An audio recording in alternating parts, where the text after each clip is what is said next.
Give the fans a little taste. Pretend we're in Bobby's room and Raz just came up, and you get the energy. Show them what the Brian Raz intro is. I get rationally happy. Oh my God, I'm gonna play Ryan Raz. I'm gonna take him down. It's a mix of excitement and intimidation because I don't even know how good you are at Raz.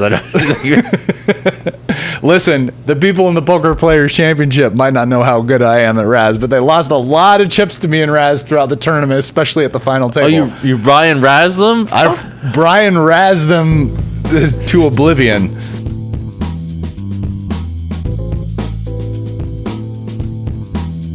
What's up, everybody? Today we've got the winner of the PPC, the Poker Players Championship. He's won it for the third time in a row. He's one of the biggest winners in history of poker. Won over 10 million in tournament winnings and God knows how much in poker. High stakes cash games. One of my nemesises of sorts. Ryan Raz himself, or otherwise known as Brian Rast, or Zarast on the internet.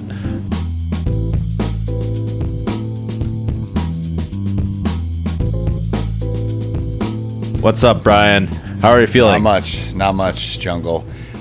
Man, I'll tell you, I'm actually feeling exhausted, frankly. It's something I was thinking about on the way over here, but just, I think very early in the series, maybe the first couple days, I wasn't that happy with the quality of my play, but I kind of got locked in. Mm-hmm. I think starting around the 10K Dealer's Choice, which was super early, but, couple tournaments in. The 50K, which you have all the experience in the world with, given that you just won it back-to-back prior to this year, it's a long, grueling tournament. Yeah. You're playing full days, and, I was, fully locked in on a high level of, max focus and concentration pretty much the entire time. And there was a cost to that. And even, the last day... So the fourth day, which normally is short, this year was very long, almost the full 6 levels. Mm-hmm.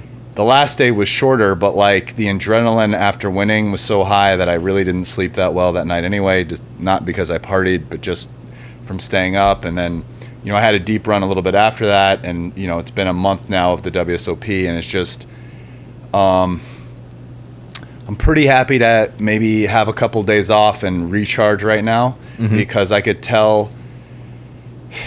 It's the ability for me to lock in the last couple days and just really give full focus and concentration has been a little bit lacking, and I just feel that's important for me to go from a high level of play to a truly world class level of play that I know I'm capable of. Mm-hmm.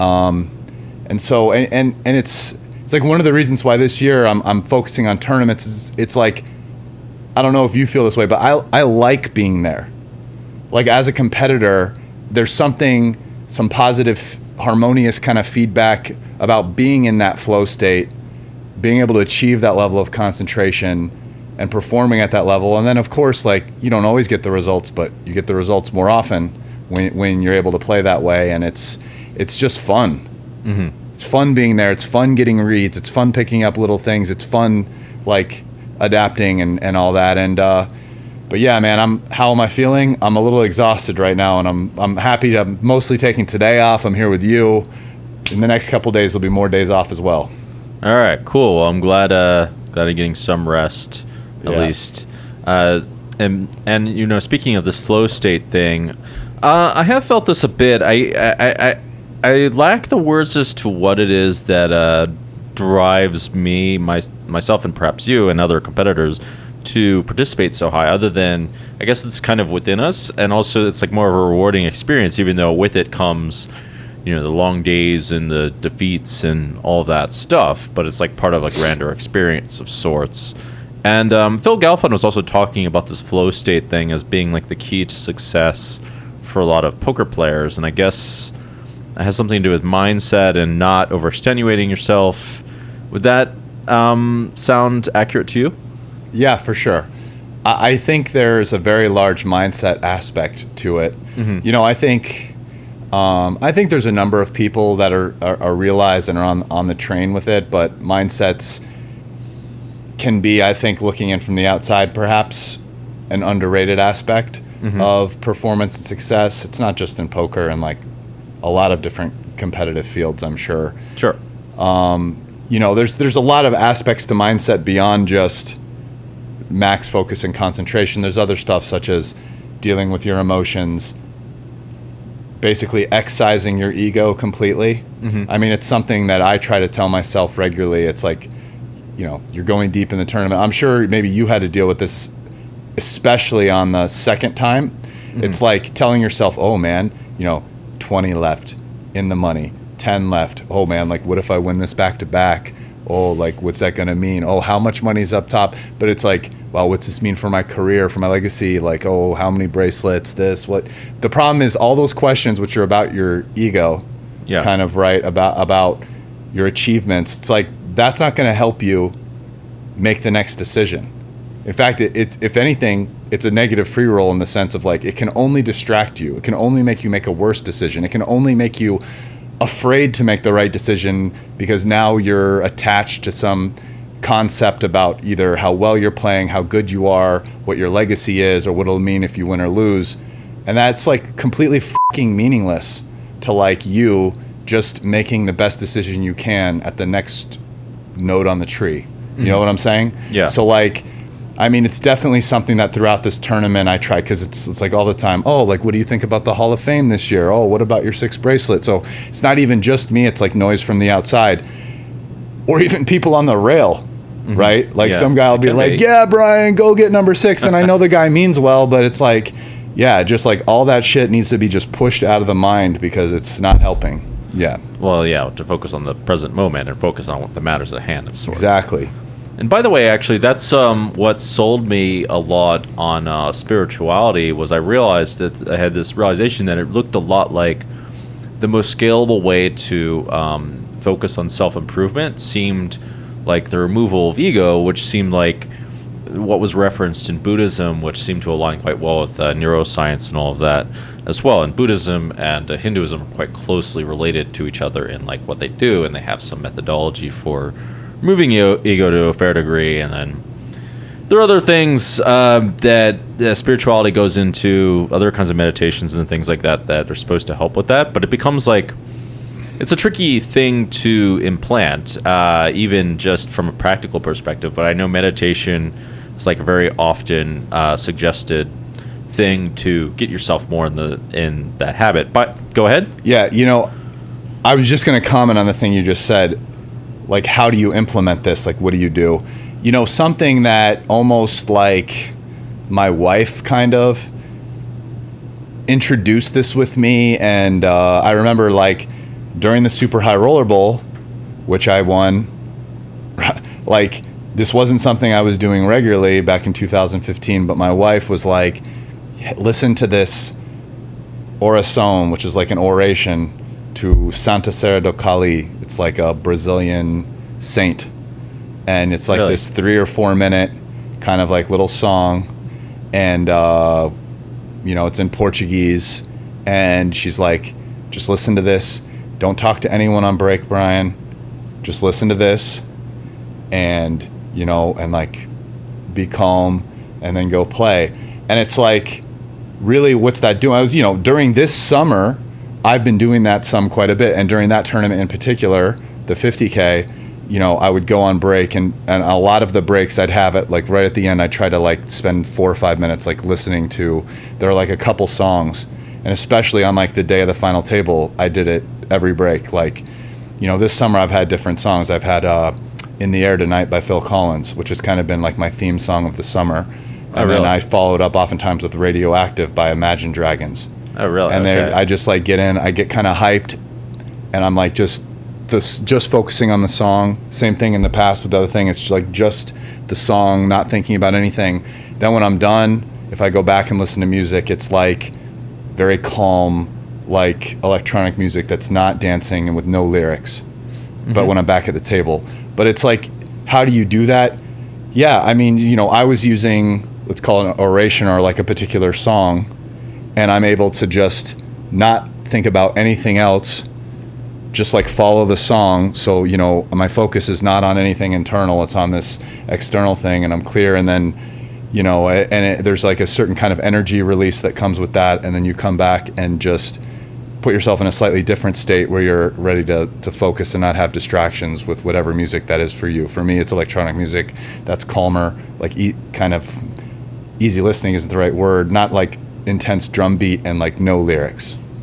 Oh, yeah. It's a very interesting solution to it, and it makes a lot of sense. I myself was thinking that there's probably a lot of use cases for music to do such things. I mean, I myself was noticing if I was feeling really down, I started listening to like this music myself that like kind of promoted certain kinds of dreams of mine. It would get me kind of amped up and make me feel better for whatever reason, or give me some energy.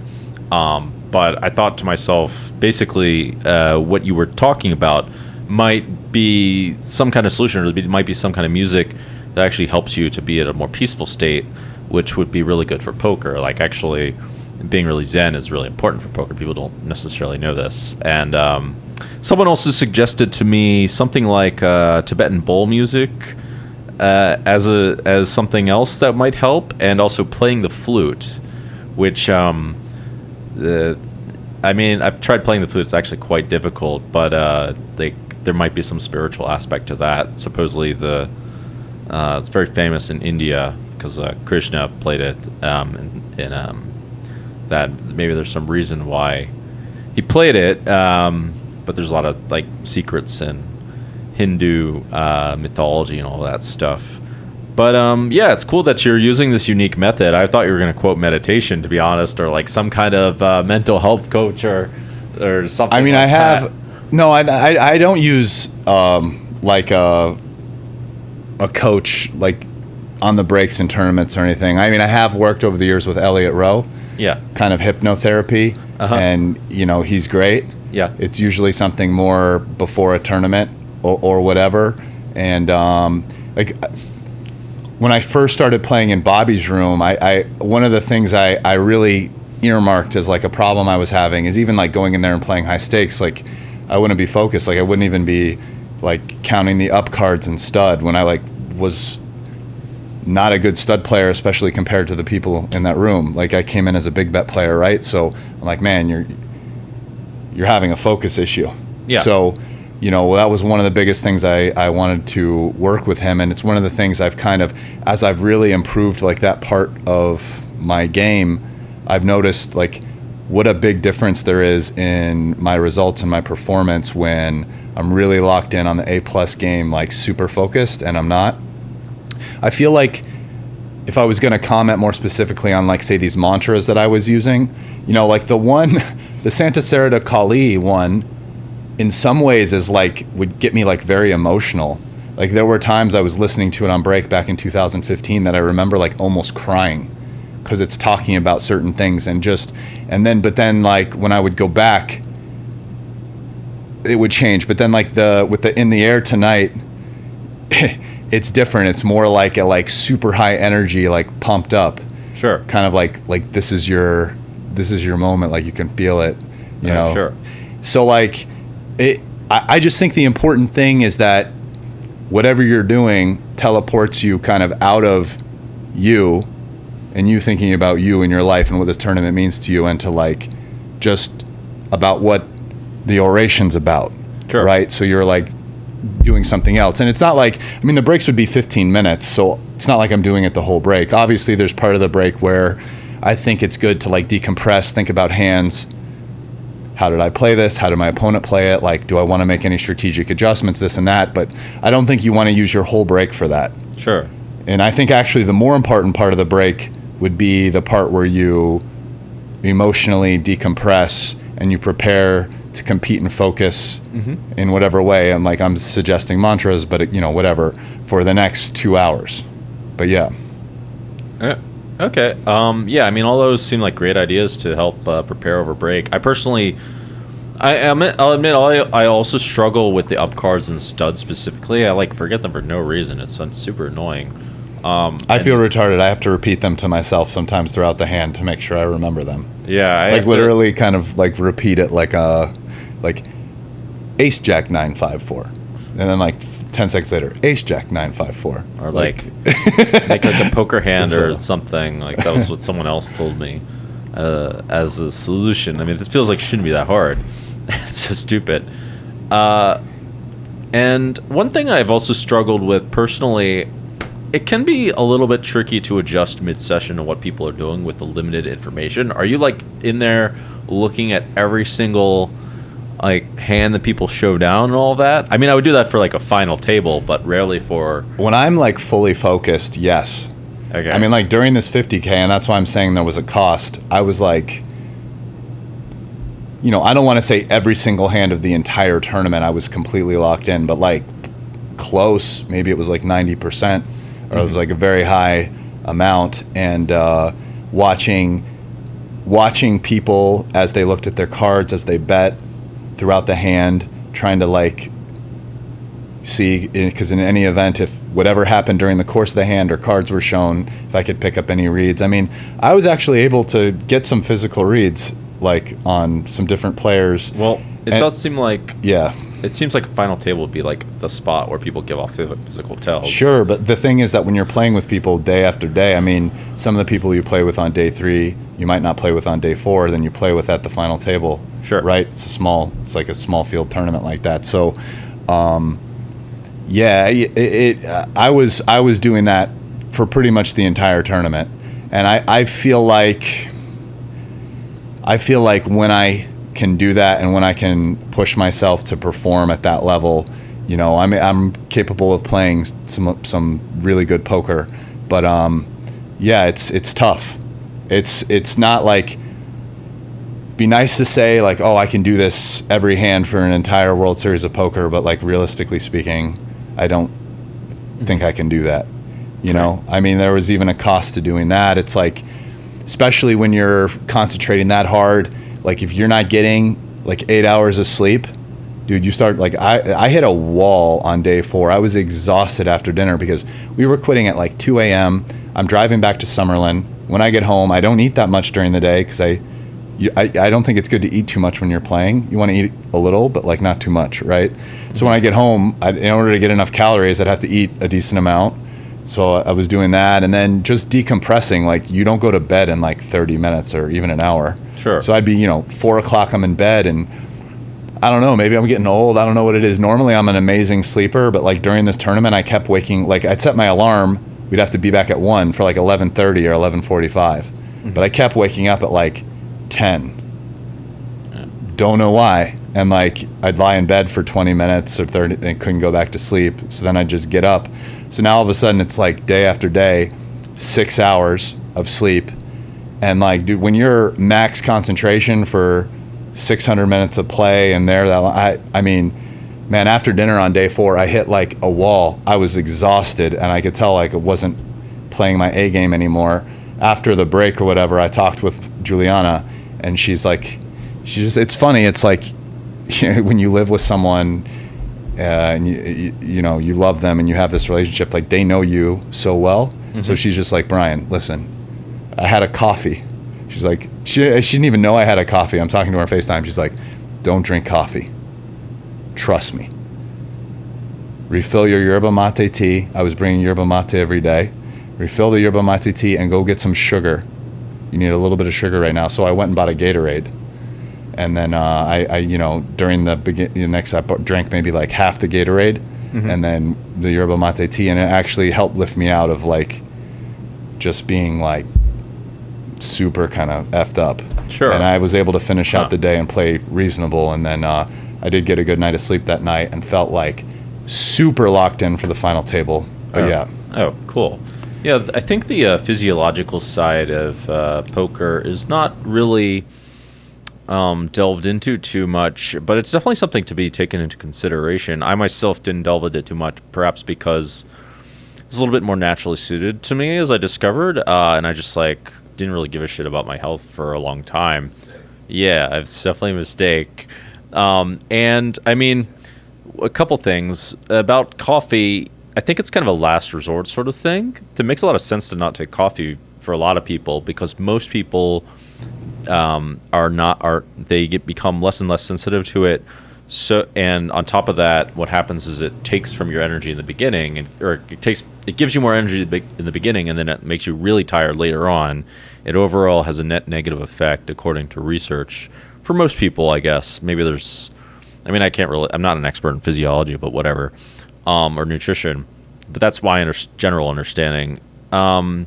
Sugar, I'm really surprised that helped you, but I guess she really knows you. Another thing is the electrolytes supposedly have a lot of health benefits. Yeah, that's why I went Gatorade. When she said that. I think so if I'm looking back at my career, right? I mean, I'm 41. How old are you? I'm 33. Okay, yeah, you're way younger than me. I would say if I'm looking back, maybe around 2014 or something. So I probably wasn't too far away from your age now, 41. That was 31, so probably right around when you started doing it too. It's I started to look, and so poker was like different if you go back like 10 years ago, right? In a very fundamental way. I mean, at that point, I was at a very high level of play. Yeah. Right. I was playing all the biggest games. I had started playing Bobby's Room, No Limit, everything, and like there wasn't really much for me to study. Truthfully speaking, I'm not saying I couldn't study, but it's like, okay, I would play poker. I would think about the hands. I would sometimes talk about them with other top pros. Yeah. Right. I would run some basic, like, put it in Pro Poker Tools, run equities. I would then think about what that equity means about how I should play the hand. So I'm not saying I did nothing, but I'm like, listen, today there's like solvers, which you can like break down and pretty much tell you like the GTO way to play the hand. Yeah. And you can like glean like super valuable information from that. Yes. That shit was not available 10 years ago. Yeah. So it's like the ability to study as like a world-class player was different. And I'll tell you, I made a decision at that point, and I think it was the right one. I'm like, the best way that I should prepare is like take care of me. Sure. To make sure I start like coming to compete at the highest level. So I started making sure I was like focused on my health, meditation, started working with Elliot Rowe as a mind coach, nutrition. I did various like intermittent fasting, this, that, just taking care of my diet. I would do like brain training stuff throughout the year, whether it's like lumosity, like chess puzzles, Sudoku, tons of different things. And I'd always cycle through them. Right. I wouldn't just, I'd do something for like a month or two, then I would do something else, so because I felt like the most important thing was to make sure I would show up and I was like locked in and ready to perform more than like, use all that time to study stuff. So the truth is solvers came out and I wasn't really big into them for a very long time. And, it was bad for me. Right. Frankly, like, I think it helped a lot of people catch up is the way I would say it. Because now they were able to study like good actionable information and like, obviously you can't replicate how a solver plays, but if you're smart and you're a good poker player, you look at a solver, you can like take out concepts that you can use, and there are certain things if you want to sort of memorize spots with like the shape of the ranges and how you're supposed to play it. Obviously a lot of stuff like that, whether you're condensed, polar, blah, blah, blah, etc. Right. So, So, I mean, it's only been more recently, and then I took kind of a couple years off where I was like, am I going to keep playing poker or am I going to be a crypto trader? And I since decided that trading is not a lifestyle that I want. Like, I actually really like the poker lifestyle. So in the last couple years, I've kind of come back. I started doing the Triton thing, which was like helped my No Limit Hold'em game out a lot because I would just go and like, it's like I'm watching great players play for 6 hours. I'm like breaking down their hands. I would run spots, and if I'm being honest, I would never study like that on my own. So it was like poker camp where I go like work out, study poker, get paid and talk about it. Stuff like that. So I feel like I've had a little bit of a renaissance in the last couple of years just because, I'm like, I'm not going to do the trading thing. I'm going to come back and focus on poker and, except that the world has changed. We now have solvers and you can use them to play better and, might as well, if you can't beat them, you join them. You know what I'm saying? Yeah, I mean, there's no sense in like going against the solver situation. There's no the current's just too strong. These guys, you got to go with the current. That's how I personally look at it. I had a bit of a similar sort of thing happen to me, and I've been thinking about this even lately. But basically, like, I got to this point where, at least in my head, I thought, okay, I don't know where to go. Like, it seems like I know not everything, but roughly everything about poker. But first of all, I was wrong. I discovered that I was wrong. And in fact, it looks really, I'm going to investigate this myself. It looks really like there are ways of using these solvers, at least for big bet games or limit games. Limit games are inherently more limited by like a hard margin.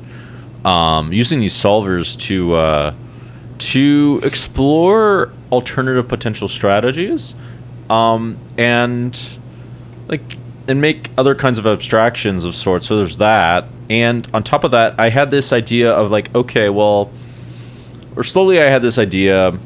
Firstly, I had the idea of like going to other fields. Although one thing I discovered was, as I went to other fields, I was like, holy shit, these fields are super hard. Every single direction I look in requires years of practice. Yeah, right. And I was also crazy enough to like Yes. begin applying myself. And I was like, it feels like so hopeless, even though here I am, I'm trying.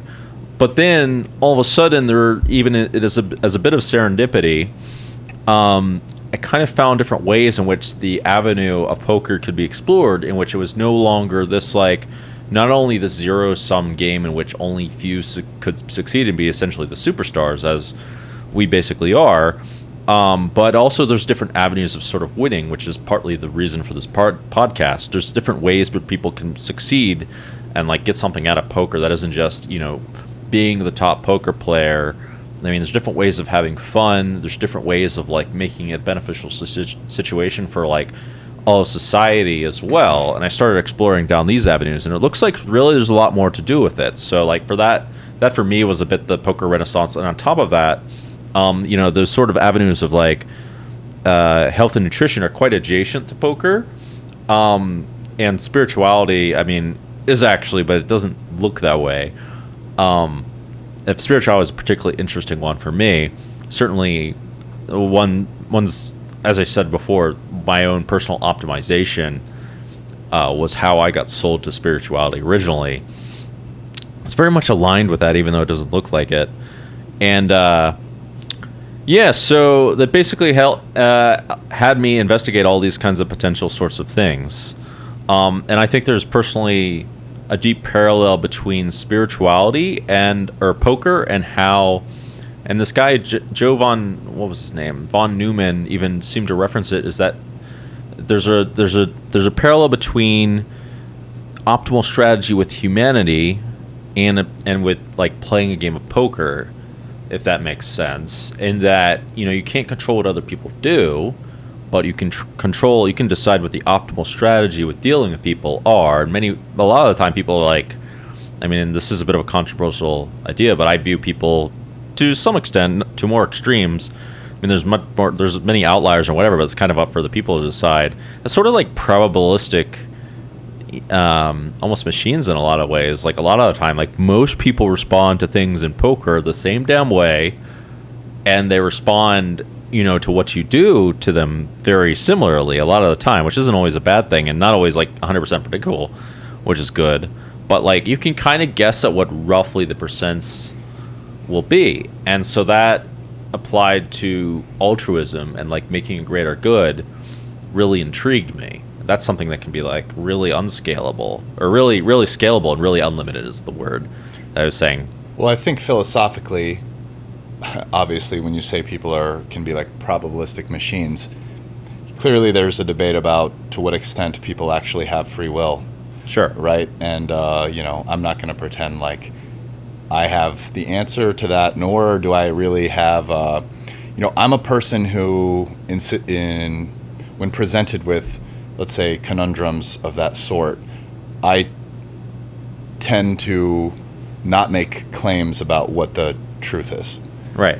It's like, so, if you want to say I'm somewhat agnostic as to like whether or not people actually have free will. Sure. Because, I think it's a very interesting question. I think the arguments, there can be, good arguments on both sides. And, think humbly we need to admit that like we don't really know the answer. Sure. You know, and I think it's funny. Obviously, it's interesting. There's incredibly bright people who, you know, write books and theses about how it's clearly this way. But yeah, I don't know. I mean, I think it's a very interesting design feature of that human that they're just like fully committed to just believing this about something that's strong. But it speaks to how everybody's life experiences shape them in different ways, right? For sure. So, you know, my life experiences probably shaped me to believe sort of what I do, whereas maybe someone else had some things that really pushed them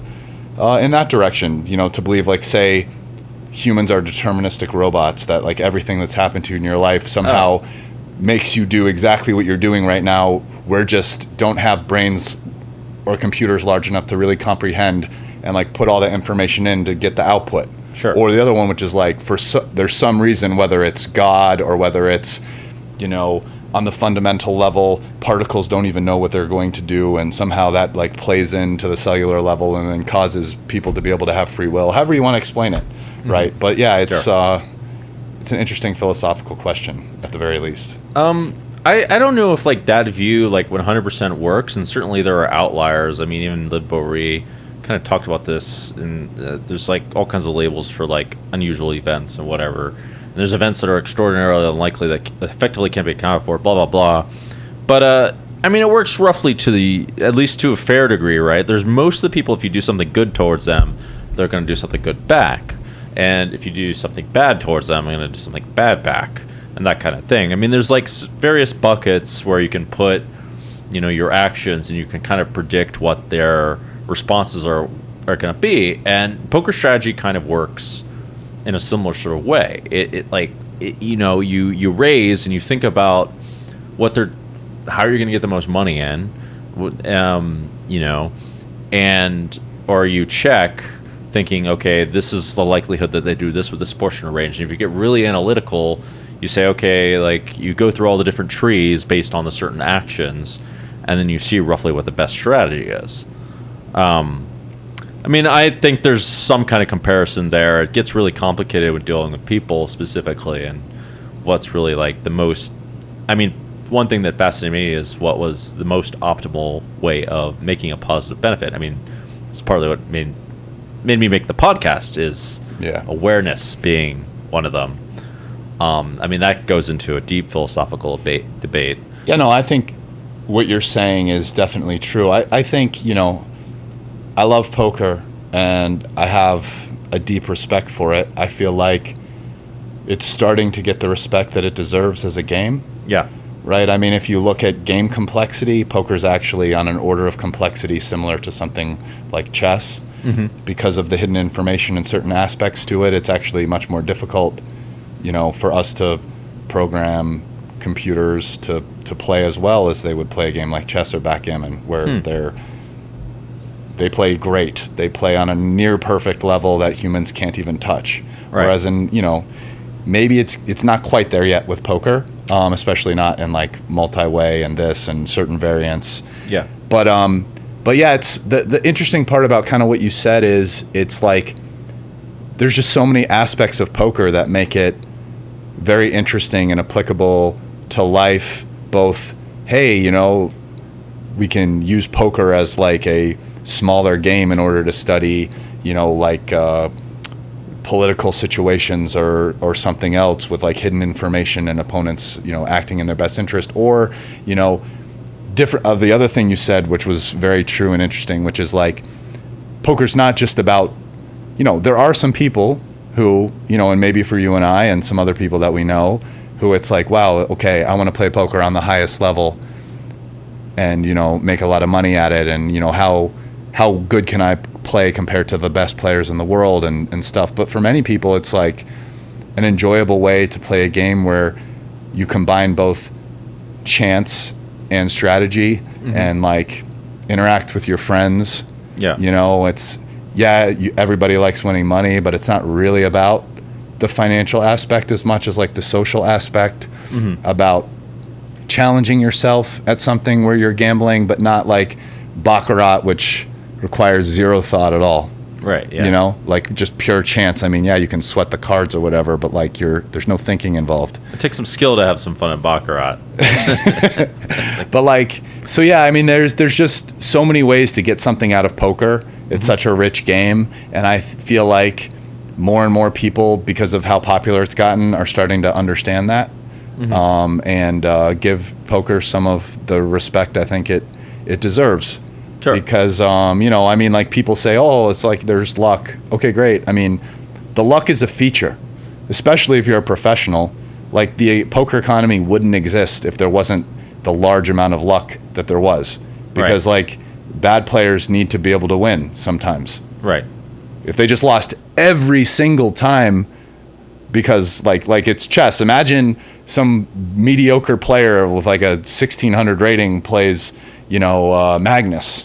He would never win and not even come close. Well, it wouldn't even be like somebody's like a bit better than him. Yeah, but even like a 2000 or, you know, 2100 just literally never win. So it's just, you know, chess, it's very hard to have like an economy. Obviously, you can have tournaments where the money is put up by someone, whatever, but just not the way poker is, where you get thousands and tens of thousands of people all competing. Like, how many people are going to play in the main event this year? 9,000? You know, so it's over 9,000. It's just it's something special, and so the luck is not a bug; it's a feature. Yeah. It's kind of a revelation I had about poker and life, although it's really hard to transcend this duality. But this is one thing I realized, is that it's kind of symbolic of all the injustice in the world. At least it looked like there's a hypothetical possibility of justice being out there, but basically, like, it's symbolic of the injustice in poker, in that there would be a lot less. I mean, I don't know if a lot of my audience, maybe they can't see this, but this blew my personal mind, is like, if the world was all like perfect, it wouldn't give any context to like the depth of like its perfection. Meaning, like, you know, everything's like kind of in relation to each other. Like, if you taste something that's bad and then you taste something that's good, now you appreciate it more. If all you ever taste is something that's good, it doesn't mean anything.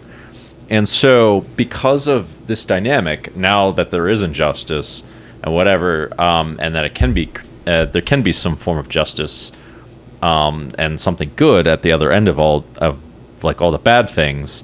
This creates kind of like a game on like a grand scale of sorts, and because the edge is quite so thin, it makes the experience. It creates a much deeper experience, I guess you can say.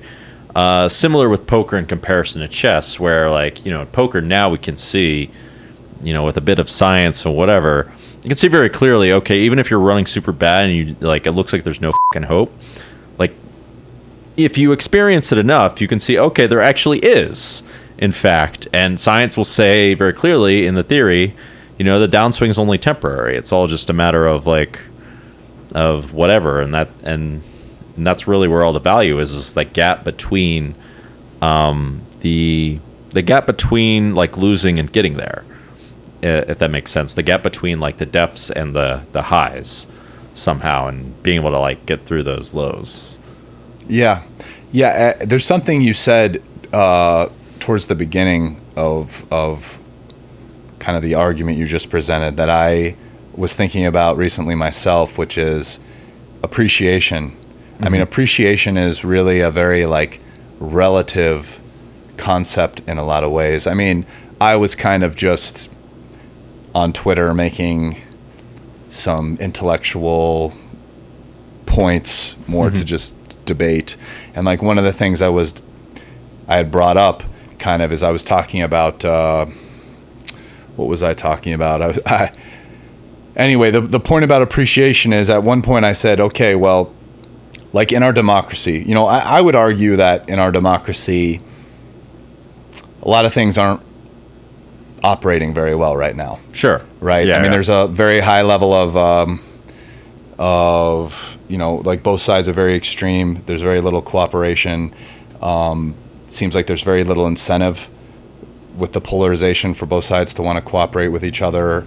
Doesn't seem like a lot's getting accomplished. Seems like there's a lot of corruption. Mm-hmm. And I feel like like one possible way that you could look at it would be, okay, like, it's great on the one hand that we're all just given the right to vote.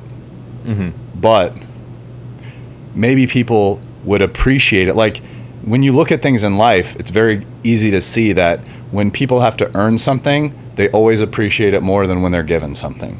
Sure. It takes a very special person to appreciate those both at the same level, to really just step back and be like, super hard. That's where the value is. To be like, oh, I have this, even though I was given it, and I appreciate it just as much as if I worked for it. Well, that's a very difficult level to attain. That's like Buddha level. Yeah.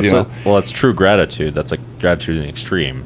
So yeah. I mean, I you could argue if people had to, say, finish high school, do 40 hours of community service or something, to then earn like the right to vote, which would just like be on your driver's license or whatever, would people appreciate it more? Would they like take a little bit more time to like learn about the candidates and contribute to the political process?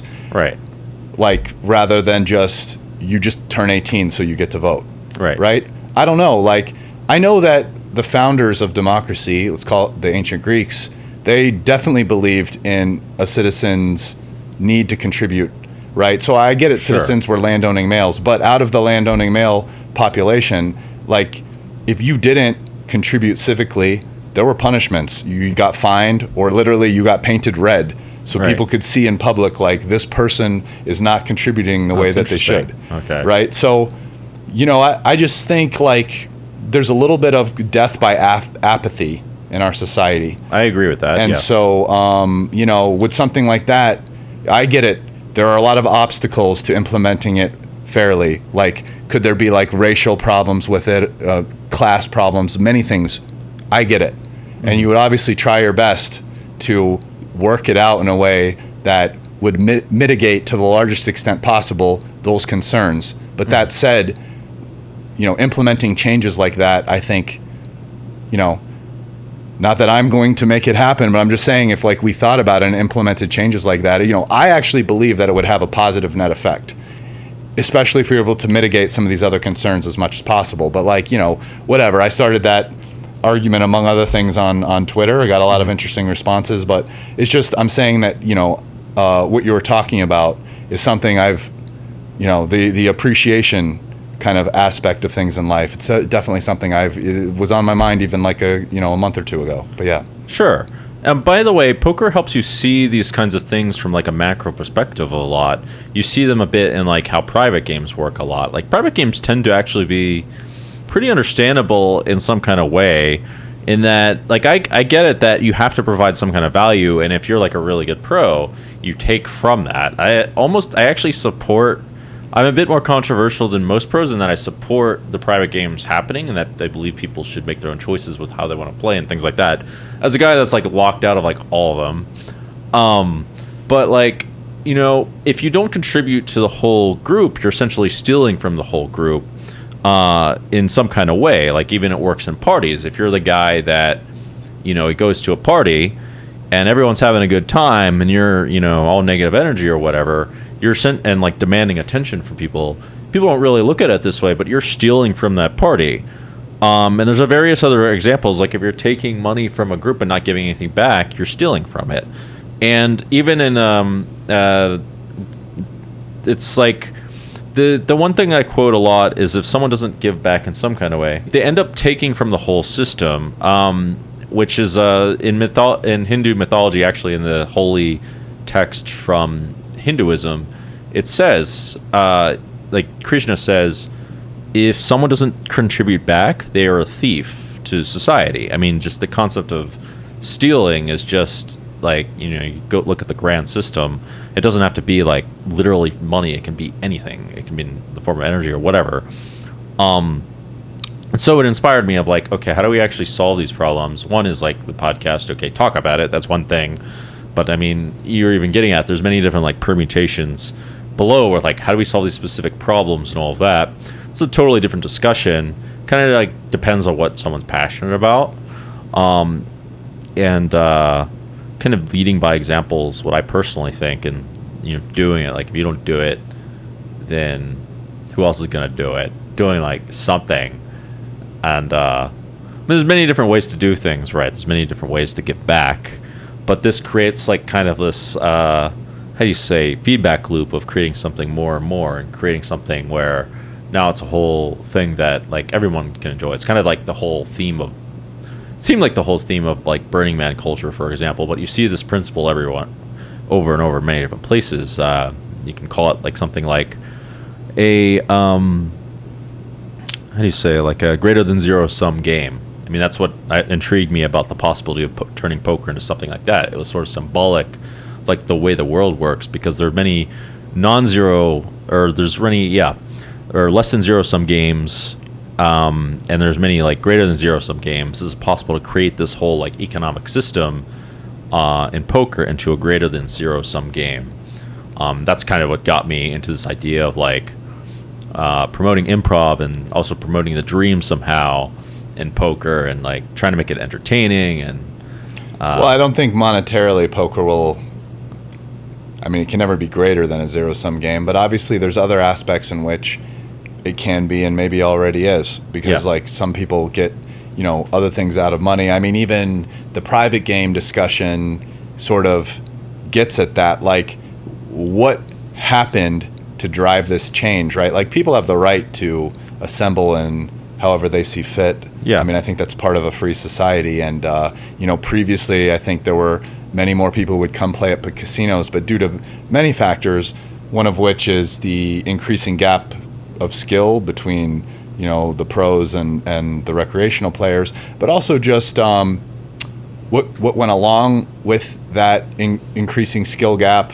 I think a lot of the need for many professionals who maybe aren't secure in themselves to deride recreational players, or like not make them feel good when they're losing. Oh, this is definitely not good for all of us. Yeah, I mean, there's like all kinds of reasons why it's happened. It's not just, hey, the games are tough and we want to play in softer games. Obviously, that's part of it, but it's also just, you know, in private games, people can set them up in a way in which people are having more fun. It's more about, you know, drinking, whatever else, you know, people want to do in the private games, in a curated environment with only people that have been selected in order to be there. Yeah. Of which, you know, sometimes there's good players or pros that play in those games, but they're there for very specific reasons, right? Mm-hmm. Like, such as, you know, their demeanor, their social skills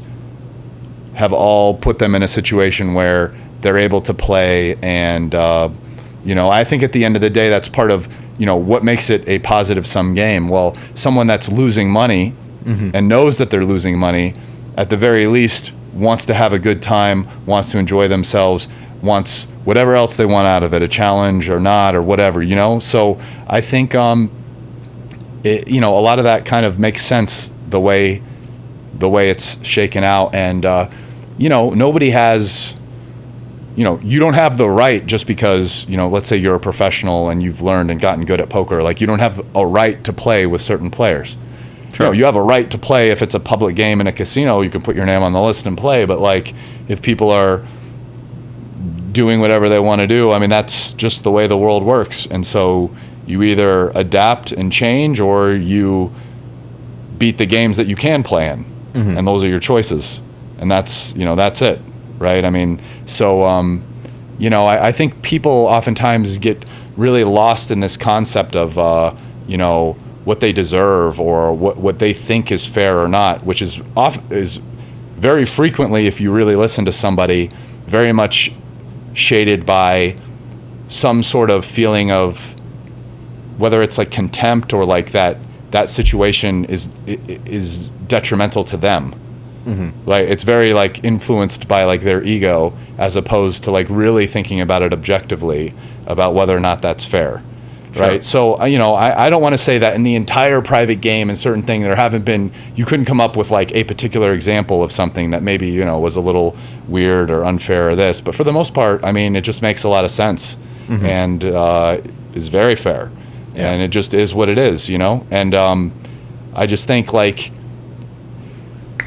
Oh man, I want to actually get this quote. I'm so disappointed that I'm not going to be able to quote this without looking at my phone, but I'm going to get it for you in a second. All right, get the quote. We'll get the drum. But it's called the Serenity Prayer, and I think this is like such an important like philosophical way to like approach things at life. It's what's funny? God, well, let me say it, and then tell me what's funny. God, grant me the serenity to accept the things I cannot change, the courage to change the things I can, and the wisdom to know the difference. But yeah, so tell me what's funny. Well, what's funny is that I myself applied that to doing that every day. I mean, I added some other things to it on top of that, to saying it every day, which is a bit of a vulnerable moment for me, because actually following I ended up becoming more spiritual of a person, but the way I look at it is like, even like the ideas behind prayer are a little bit misleading in that, people essentially pray for things a lot of the time that don't make any sense to pray for if you look at like the logic of prayer. And most of the time it actually serves as something like a primer for how if like that one specifically serves as something like a primer for your inner psychology. And if you look into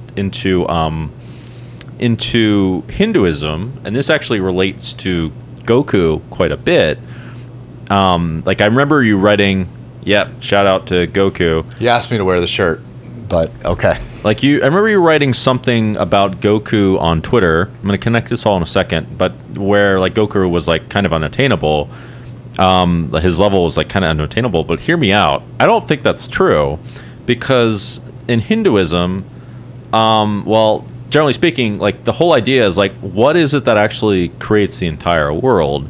And like the message in spirituality and in Hinduism is it's effectively us. Like we are essentially God. We are creating the entire world, and what's on the inside, our thoughts and our actions are what create the world. And Hinduism will say something like, the power is all within you, and to somehow like bring it out. And that's kind of the message of Goku in this cartoon, right? I think. Well, let me read what I wrote and then continue. But okay. Yes, this is actually my most recent tweet. I wrote it yesterday. It said, "Your mind is more powerful than you think. The truth is that all that matters is the hand you're currently playing, the decision you're about to make.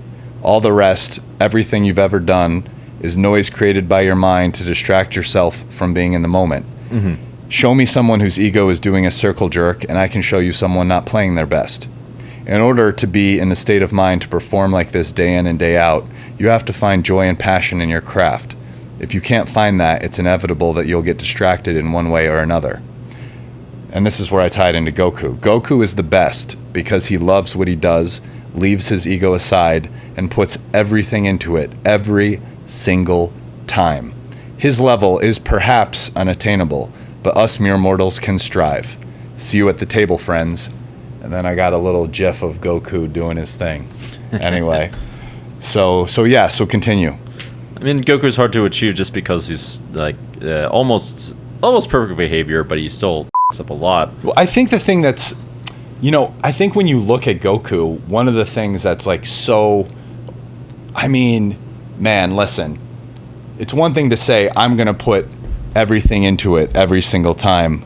Mm-hmm. But it's another thing to like actually really be able to do that in real life. And I feel like that level, it's pretty, I didn't say it's impossible, but it's like nearly impossible. And almost you watch Goku, it's like every single time throughout the entire anime, which is like ridiculously long, he's always training super hard. He always eats a ridiculous amount of food afterwards. He's always in a great mood. He's always like, every time he goes to the competition, the guy could hate his guts and want to kill him.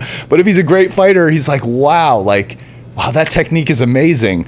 He's just like so dialed into like all I really want to do is be the best fighter in the universe, and I'm going to learn from anyone. I'll respect anyone of my opponents or like my friends, and I'm going to train so hard every day, every single day, like do what it takes. And it's just like, man, listen, that level of like every single day, every single time, obviously that's kind of like the goal, but like I feel like for human beings, like, listen, we have problems in our lives. You get injured, you get depressed, your girlfriend breaks up with you, have a divorce, like your mom dies, like there's like a billion things that can happen, and it's just like that'll throw you off. You get sick, you get, you break your arm. Yeah, there's all kinds of things, obstacles that kind of can prevent us from doing it in the way that Goku does, and many of which seem quite reasonable if you were to like back out and look at them. But it's just, I just think like, obviously it's a cartoon, but I'm just saying, he also goes from being, a lowish level fighter to, the most powerful fighter of the entire universe if you go through even Dragon Ball Super. So it's quite the journey. But I'm just like, it's like kind of that, like looking at Goku in that aspect of his life as like just being a competitor and how he treats competition, his preparation, and even his enemies. To me, there's like so much to learn from him. Mm-hmm. I mean, one of the most striking things about the series, looking at Goku, who's not my favorite character, by the way, it's Vegeta, whose shirt I wore days 1 through 4, but we had to switch to Goku for the final table because Vegeta always comes in second and Goku wins. But the thing about Goku that strikes me, if you look through the series, all these people that like become his good friends and are part of the team, almost all of them at one point were like his enemies. Piccolo, Vegeta, just they can go down a list at some point. They got Frieza at some point. Yeah. They fucking Frieza turned over finally. Because Goku's like raging scumbag. Yeah, you're just like, oh, you're ready to be a good dude. You're all right, man. I forgive you. It's all good. Like we were, you wanted Frieza, to kill me. You're just a massive scumbag for like forever. But it's just like even that capacity to like forget and forgive. It's just like, wow, okay, yeah, no, Goku is the effing man. So yeah. So there's a million ideas that actually tie totally to spirituality here. But one thing I'll say first of all is Goku. The thing that's attainable about Goku, and this I think applies also to more abstract themes of like giving your best effort and forgiving people and blah blah blah, things that are relatively unattainable.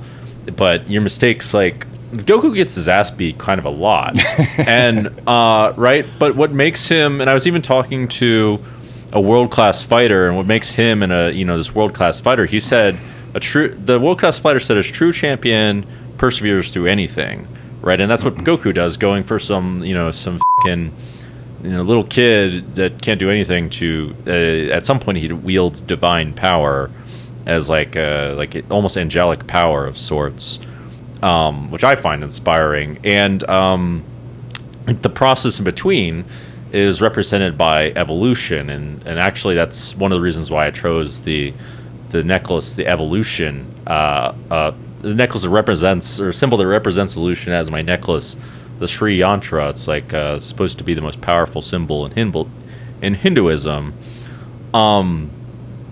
And like that theme at least is very much like that represents like ultimate towards like infinite potential, is that the ability to get back up and persevere in spite of 100%. I think when you atomize it down, right, that's really what it comes down to.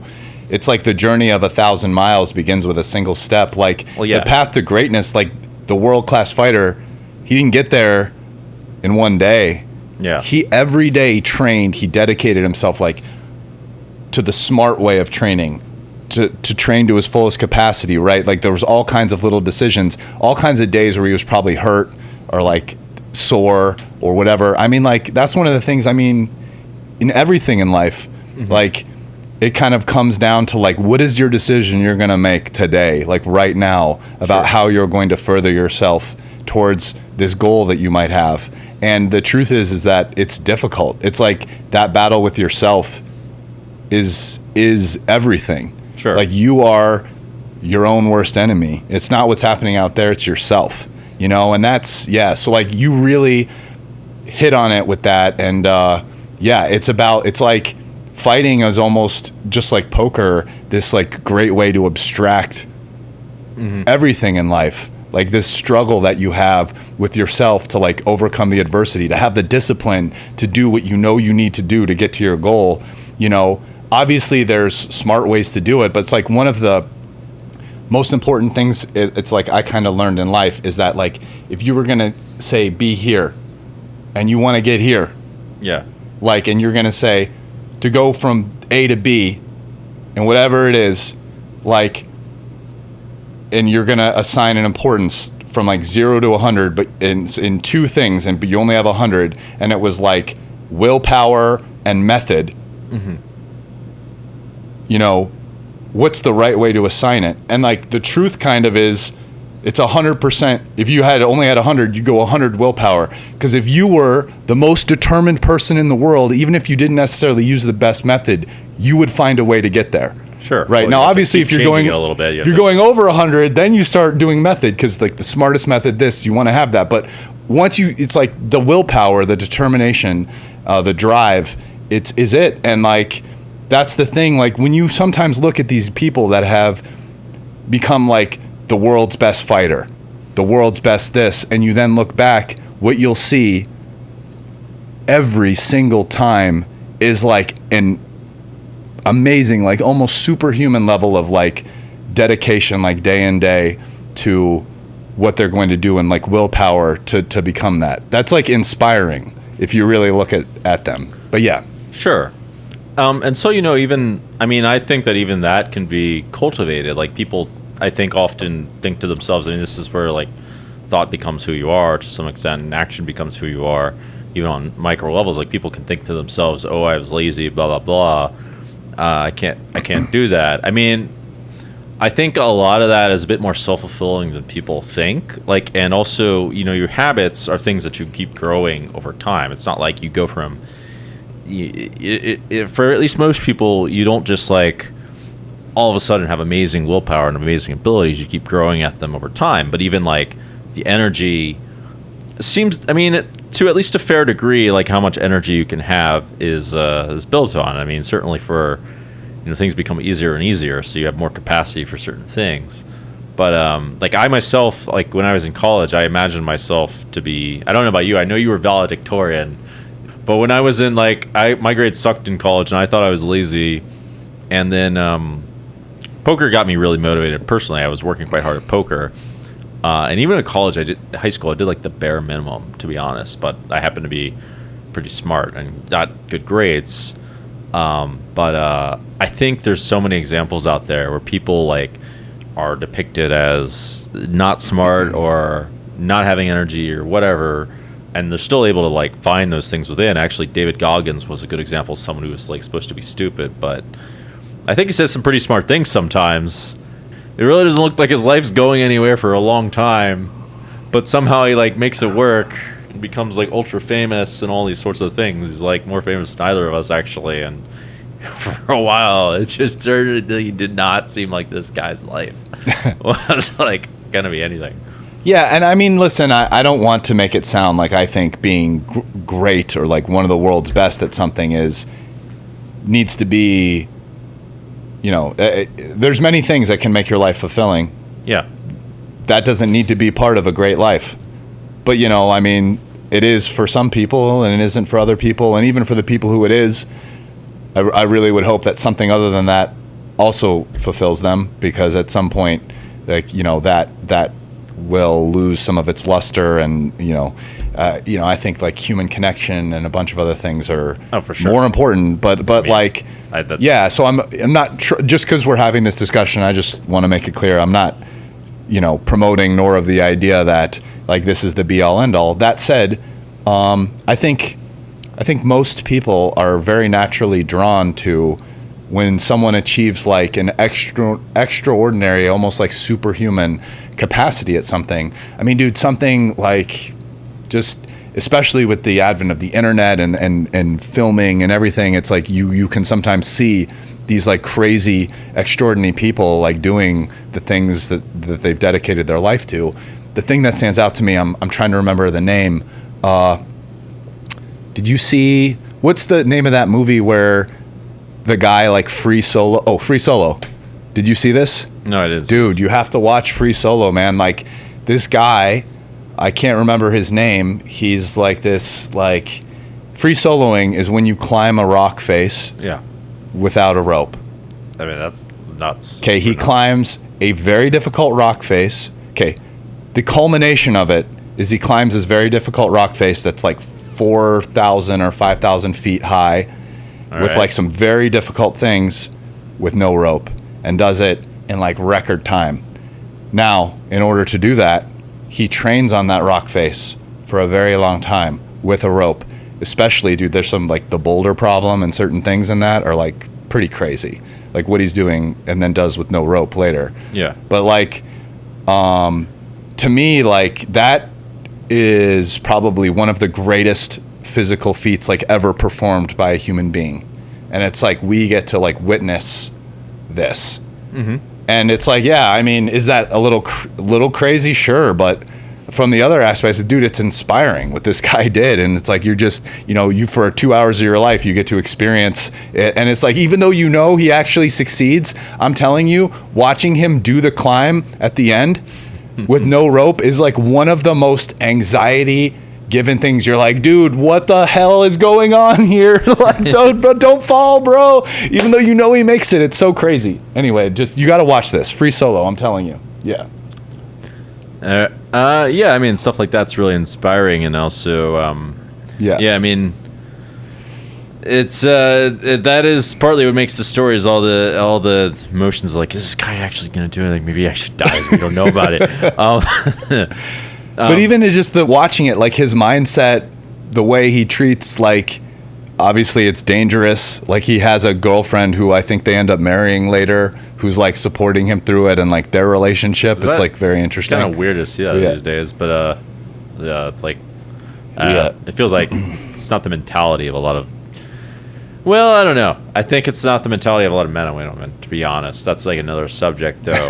There's just like there's a lot of objectification for people don't really look into relationships this way. But this is, I mean, it goes into the whole idea of themes of like how you look at people and how you look at things. Like if you objectify things too much, or if you look too much at the superficial value versus these deeper things that require more of like a whole experience, then you kind of forego that whole deeper experience. It's a topic I wanted to write about, like about how I went from someone who admired like max efficiency via like being like a robot versus like changing to something else who valued things like relationships and other qualities that don't seem quite as logical on the surface but actually are. Yeah, I agree. I think when I was younger, I had a bit of a obsession with efficiency at times, but I think you sort of come to realize that, maybe like saving this time here or whatever, it's not as important as you think it is, Yeah. No, I agree. But I mean, I've had this idea like, I got to maximize my time for my money earnings and shit like that, which is not, I don't think it's really the right way of looking at it, but there's truth to that, obviously.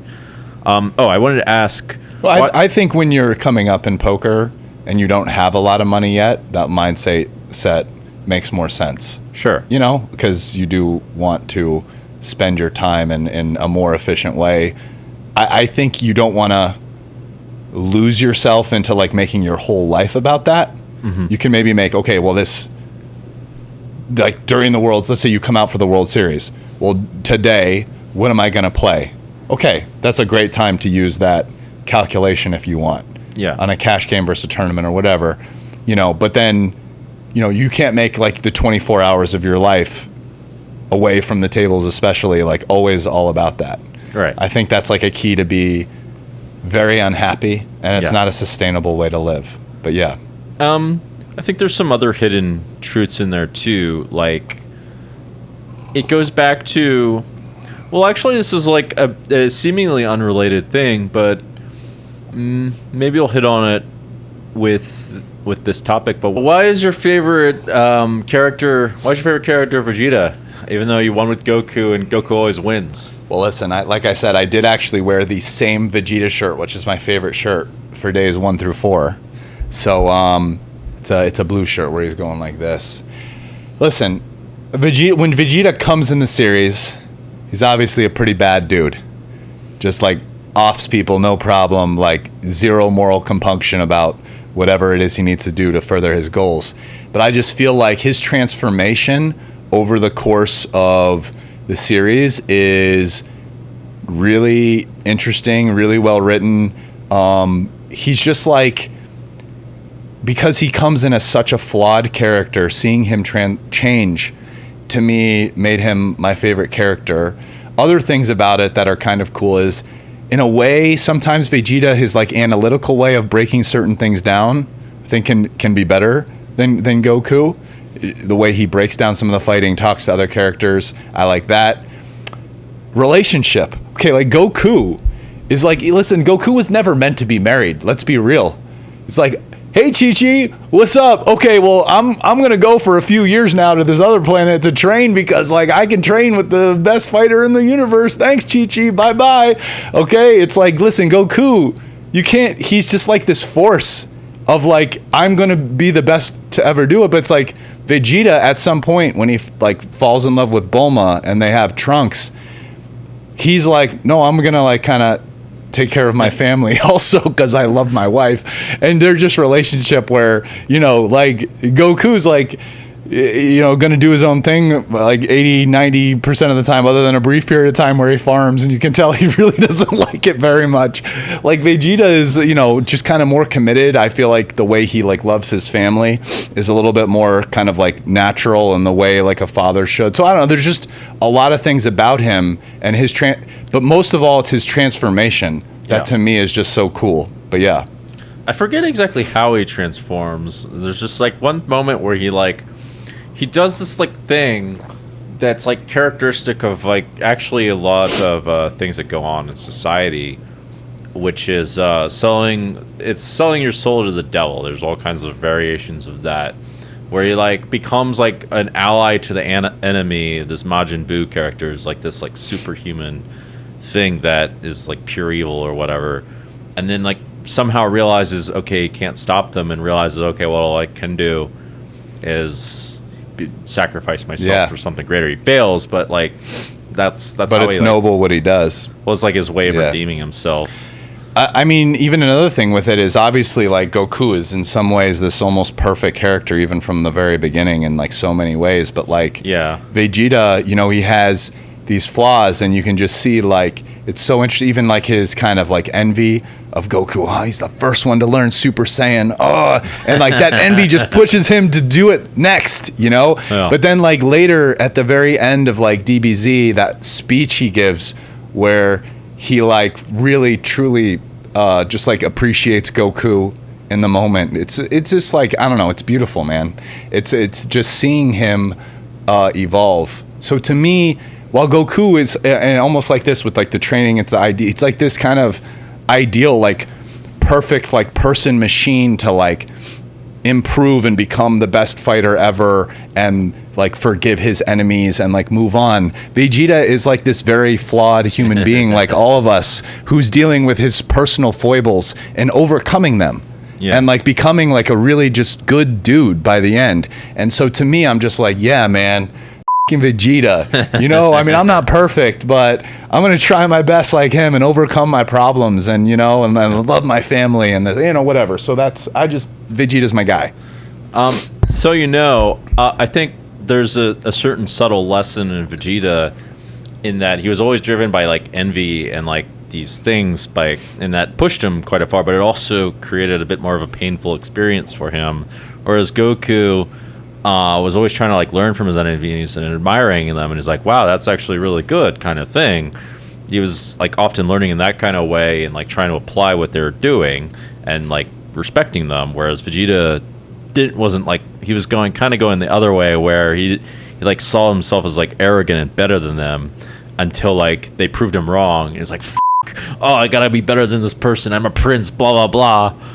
And then so he's doing things sort of the hard way, and these represent the two different paths of what's most efficient and efficient. And paradoxically, this idea of like, imagining yourself to be the best, etc., and like, you know, constantly wanting what someone else doesn't have. I mean, the concept is, I believe it's either envy or jealousy, shows itself to be inefficient in the long run when we're like factoring in. Very much, you know, so. Pain, but it will be efficient as a strategy to achieve something in the short run, but if you look at it over a long extended time, it'll be like little spurts, and you'll get there, faster if we measure it out compared to Goku's strategy of, I'm going to respect my opponents and slowly get better, and like just keep trying to improve myself and looking at what my opponents are doing, versus like this one, you do the spurt, you exhaust yourself, it sucks when you're beneath, and then you like kind of plateau for a while, and you're like, oh, Goku achieved Super Saiyan Blue or whatever it is, and like, shit, I gotta do that too, that kind of thing.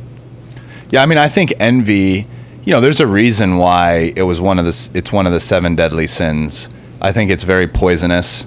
I mean, I think to a certain extent it's very visible in poker culture, because poker culture is like very, you see people's results right at the end of the day, like how much money you win or your bottom line is just like such an easy to use representation for the success that somebody's having, even if it doesn't necessarily, mean how good someone is or how well they're playing. It's an easy way to use it. And so I think it's, or what private game someone's playing in, or just, there's all these things, and it's so easy in poker, I think, to be envious, and you can even see the way it plays out a lot in poker culture. And it's clearly like a poison. Sure. It poisons your mind. It's very bad for you, even if you're right, even if it can maybe have some kind of short-term motivating effect.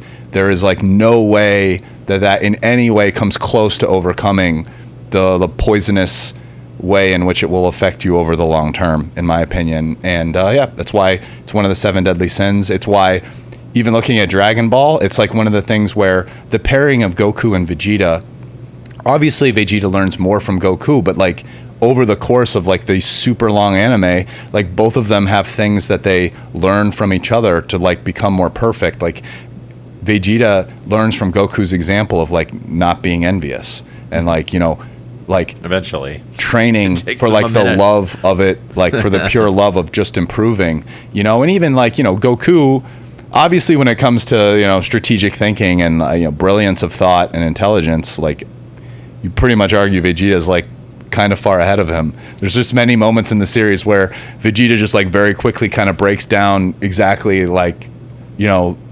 what you should do, or this enemy's weakness, or all kinds of things that, maybe Goku doesn't, learn as fast. So there's definitely ways in which they learn from each other. But yeah, no, that's a big one. And 100%, envy, I would even hesitate to say it's a great motivational tool. While I would agree that it can work, I just think it's very poisonous. It's like a very poisonous way to treat the world, to look at the world.